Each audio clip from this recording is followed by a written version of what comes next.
What's going on, everybody? That's the People's Envoy Updog here with you again, and today we are going to talk about how to strengthen your defense for Crucible. And I had a handful of people on stream the other day.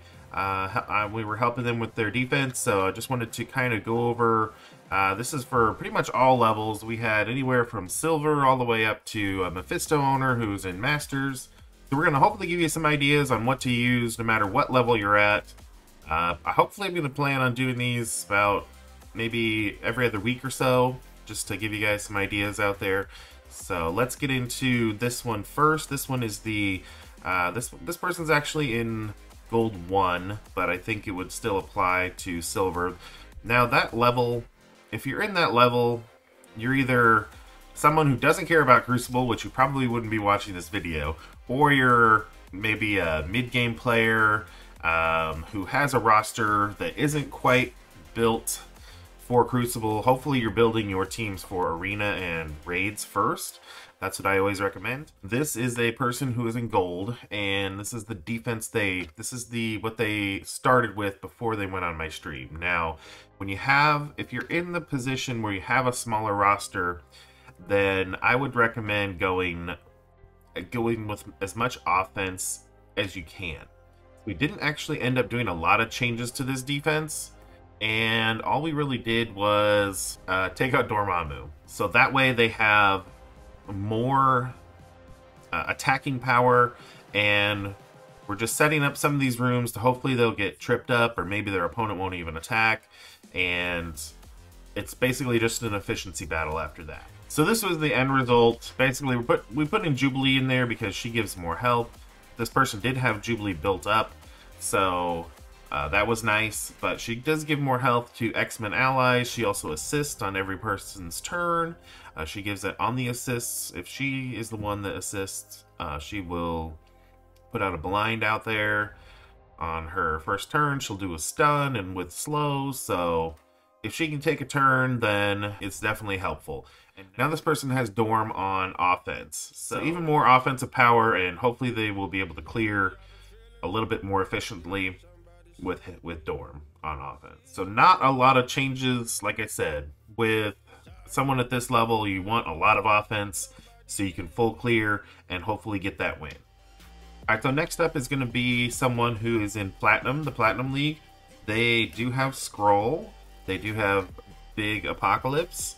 They do have Big Scroll. I think they even have a 7 red scroll, I believe. So this was their before defense. Not bad, but there were some tweaks that we could make. So let's go check out and see what we did. Alright, so what we did here was we completely took out that out of time Vol team that they had in 1. We moved some of that team over to 4 with Black Knight. Now, Black Knight, room 4 this season, I think is just the Black Knight room. No question, there's no better room that he could be a part of for this season. So, Black Knight should always be in room 4, in my opinion anyway. So then, they did have this Mercs for Money Bishop. I think we maybe tweaked the positioning just a little bit. But other than that, room 2 didn't change much. Extreme Rogue is always a really good team, so we kept that one the same as well. So, like I said, in room 4, we put some of the out of time that we had in 1. We put that in 4. We also added Quicksilver and Dorm. So, the Dorm out of time team can be really tricky. If you don't go in there with a team that has enough damage, then you can just get stuck and not be able to clear it. So that kind of forces a strong damage team in there. Room 5 we left alone as well, just so that this person has enough offense again, kind of like the person who was in Gold. So it's an easy team to clear, but it also gives the person more attacking power as well. And then for this room, the room 6, we, instead of Dorm with Spider Society, we did regular Spider Society, and we changed a little bit of the positioning too. So with room 6, spreading all of the buffs if they use an ultimate ability, Noir is going to go first, and he starts off with stealth. So he's going to spread the stealth to Peter B, who you want to keep alive as long as possible, and he'll also spread the stealth to Pav. And Pav will go shortly after Noir. He'll go second. Then he will spread the stealth to Penny. So it's a nice chain reaction of stealth, hiding the important characters before they take their first turn so that they can get their first turn off and cause some chaos. So it was just a few minor changes, kind of like the last one, but I think the minor changes will have a very big impact. So that is it for the Platinum level account. Alright, so next up is going to be a Diamond 3 and getting really close to Masters level account. This person does not have Mephisto yet, but they're going to be at the top level of Crucible here. So this was their before defense, and not a bad defense yet again. We got scrolling here on defense. We got Mercs for Money. We got a tricky room 3 over here. So let's go see what kind of tweaks we made. Alright, so this is the after we made the changes, and we flopped Dorm, and we did have Quicksilver in here. We put Dorm here instead.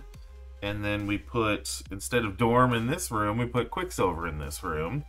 So we'll see how that changes anything. We did do some positioning swaps, I believe, with Mercs for Money.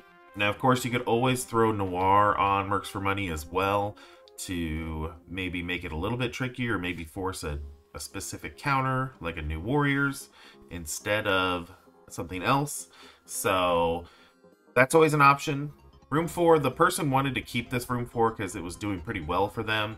I mean, if they do run into some problems, I think really the only thing that would maybe help this is maybe put X23 in here, because when you get the Black Knight pings and then the Gambit pings, that will hopefully trigger X23's passive, and then she can go and take a bunch of turns too. They also wanted to leave room 5 alone. They thought that that was probably the best option. So the other team that I've seen in 5 recently is the Undying Doom Dorm team. Now, of course, that would mess up this room 1 up here. We'd have to find another option for room 1 for that if we were to put Dorm in here.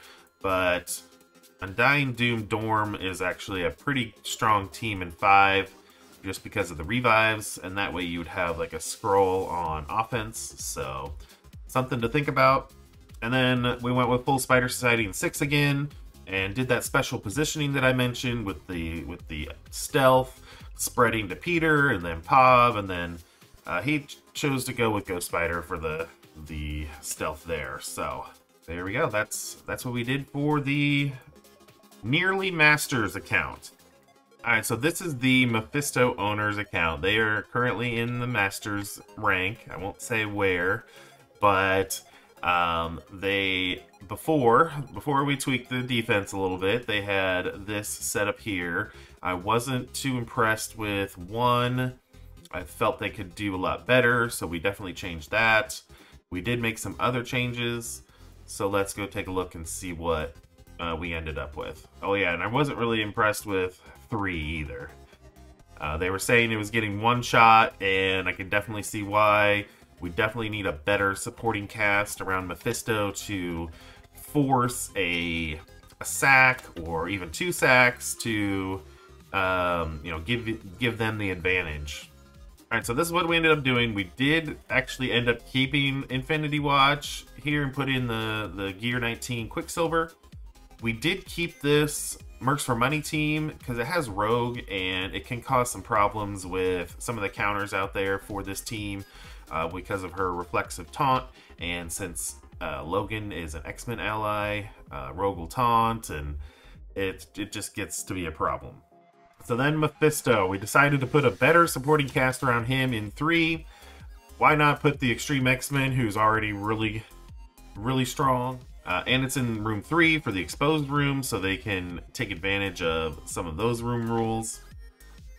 So overall, I think that'll be a pretty tough defense to crack. And then in 4, I know I just knocked the Black Order on the before defense, but we wanted to see what would happen. We have a big Black Order to work with. We might as well use it and see what happens with Black Knight in there. So I'm really curious to see what happens there. And then this is the team. Well, this is a variation. Room 5 is a variation of the team I talked about for the Diamond 3, person in Diamond 3 that we just covered. This has scroll with it though, so this is going to force the opponent to either choose to use Cabal here or use Cabal here. And if it were me, I would probably use Cabal here and try to figure out something with this, but this one's pretty tough. And then we had Spider Society in 6. We decided to drop Ghost Spider and put Dorm, make it even tougher. They're all gear 19, so, and lots of diamonds over there. So, gonna be kind of a nightmare, but maybe not. I'm not in as high of a league as this person is, so obviously the opponents are gonna have similar sized characters, so it'll be interesting. I'm really curious to see how this works, but let me know down in the comments if you guys have any other good ideas for defense. Like I said, I'll be doing this probably, I'm hopefully going to do this every other week or so, just to kind of refresh people's ideas. And, you know, there's things that are always changing with defense. And until next time, make sure you spend those resources wisely. Since I am the people's envoy, make sure to let me know if you have any problems. I can reach out to the devs. But if I don't see you, we will catch you in the next one.